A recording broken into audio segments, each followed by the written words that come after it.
Hi everyone, good morning. It's Margaret Manning here. Welcome to 60 and Me. I hope you're having a good day. You're starting off with a good rest and you're feeling hopeful and positive and ready for a brand new day. It's super bright here this morning, and even though it's very cold, the sun is shining, and so Mother Nature is helping with our mood. Hope it's okay where you are. I know that this time of the year, a lot of people are experiencing challenges and kind of a little bit of burnout after the holidays, but just time to take time for yourself and just relax a bit, have a cup of tea, sit down with me and just enjoy a few minutes of conversation. I am drinking my Puka Love Tea. You know, it's my favorite. And it's lavender, rose, and chamomile. And so I've got a nice cup here. Hope you're having a great drink as well.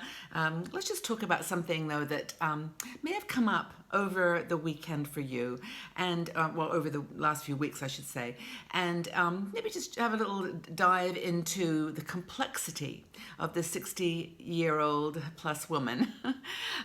We have a blogger whose name is Sherry Sachs, and she is a psychotherapist.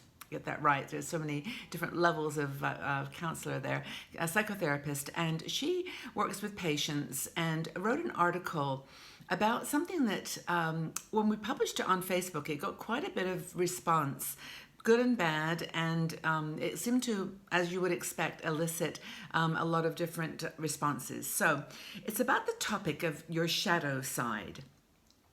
Now, what does that mean? Well, it just means the whole you. It means the person that doesn't always feel like, Pollyanna and happy and cheerful. It's the person that sometimes feels sad and feels a little bit, just a little bit low or even negative. And so Sherry writes about this. And I'm not surprised that a lot of her patients do deal with this and feel guilt about feelings they're having or emotions or, just having to deal with a situation that they're not really used to. We're told by society that, women and girls should be good girls. We should never, don't do this, don't do that. In fact, there was a really powerful Facebook post over the holidays about the don'ts that women have been told they have to, don't dress this way, don't walk this way, don't go to this place, don't try these things, don't speak your mind. And that don't mentality really pushes a lot of who we are in our totality, in our complexity down a bit. But anyway, that was a separate thing. Carl Jung, very famous psychiatrist, used the term shadow side to describe this part of us that pops up now and again that we didn't expect. We weren't supposed to think that thought or be that way, but we are. We're a whole people, and we're all flawed and cracked. And as I think it was Hemingway or Leonard Cohen said, that's okay. That's how the light gets in. And I love that quote because it's so real.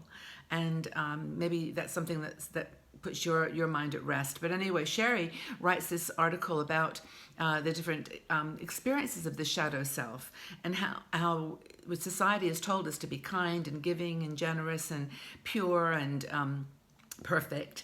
That when we have these thoughts that are somehow negative or wild or risque, that somehow that's not a good thing.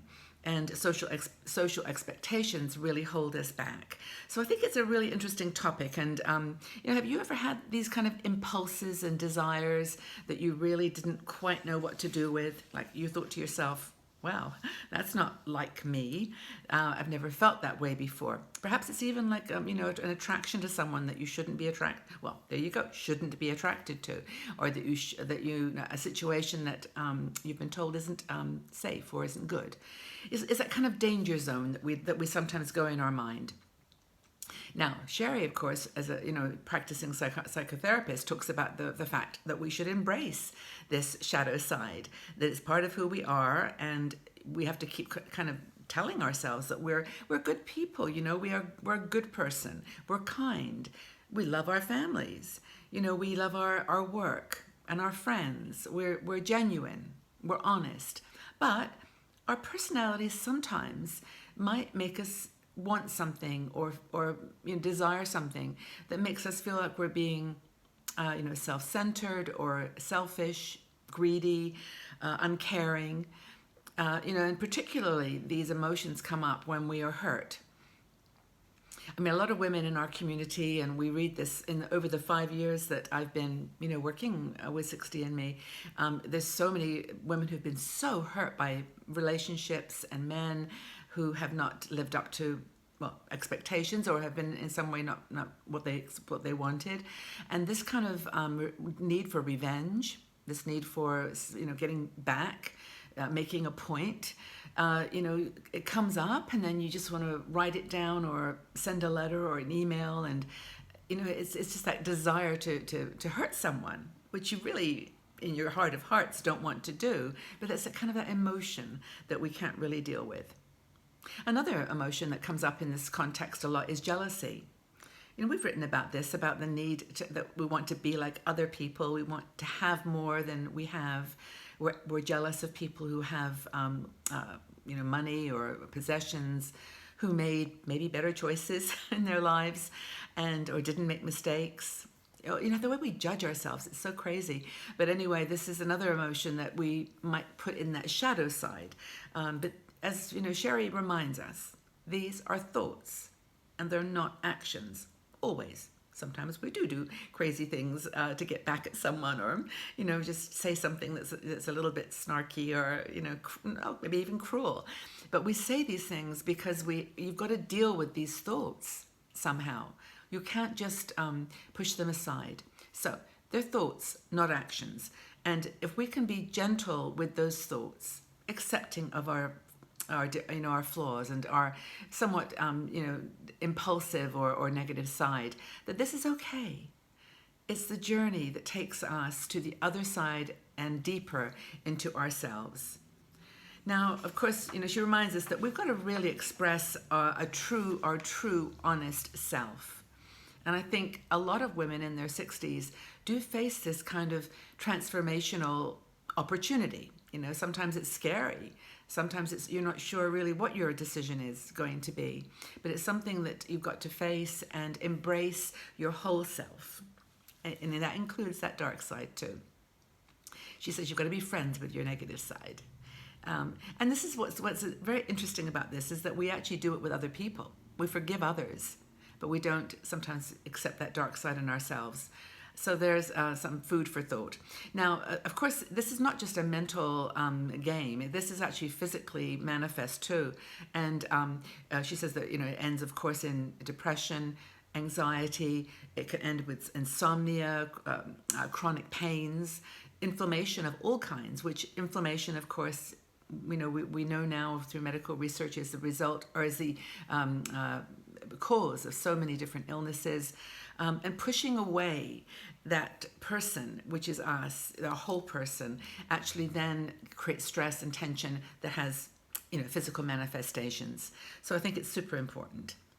So let's go through it. 4 things, she says, 4 benefits of integrating your shadow.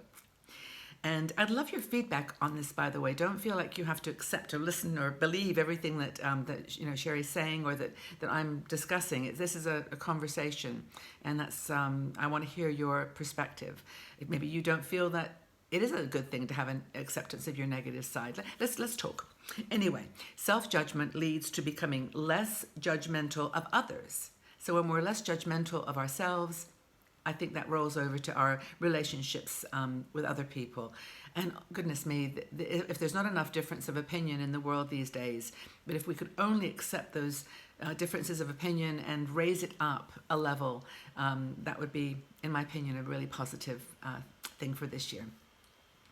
Owning the shadow side leads to a fuller appreciation of you as a whole person, and it gives that sort of balance that I think is super valuable as we get older, and we have to come to grips with our transitions, into the next phase of our life.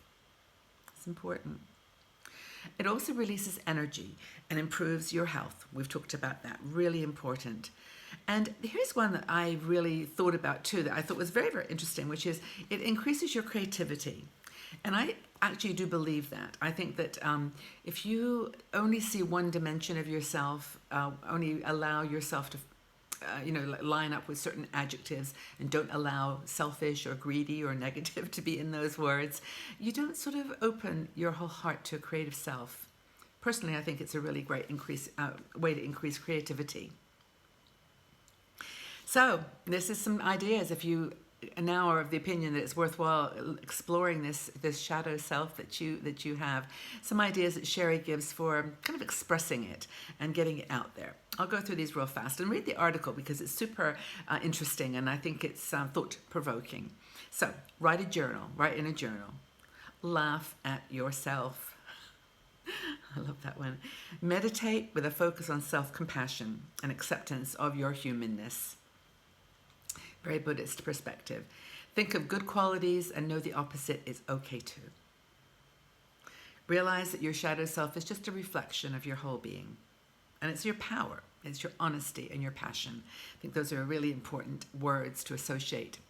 Talk to someone who you trust, preferably a therapist if you are not dealing with this well. If you've got something that's really on your mind, I think it's good to talk it through. So at the end of everything, you've tried all the other things, go see someone and ask for some help. That's important. This acceptance process, I think, is all part of the journey. It's all part of the journey of growing up. And that doesn't stop when you're 60. We keep growing. And I hope that you found this a useful conversation. And as I said, I'd love your thoughts. Let's have a dialogue. Leave your comments in the section below, and let's have a conversation. So my question is, how do you express your shadow self? And what might be negative thoughts? So, something to think about today. Hope you all have a fabulous day. Have a wonderful day, morning, wherever you are. And we'll get back here real soon and talk about things that are on your mind. But please tell us, how do you deal with your shadow self? Look forward to reading your comments, conversation. Thanks for being here, as always. And I'll see you all again really soon. Bye-bye for now.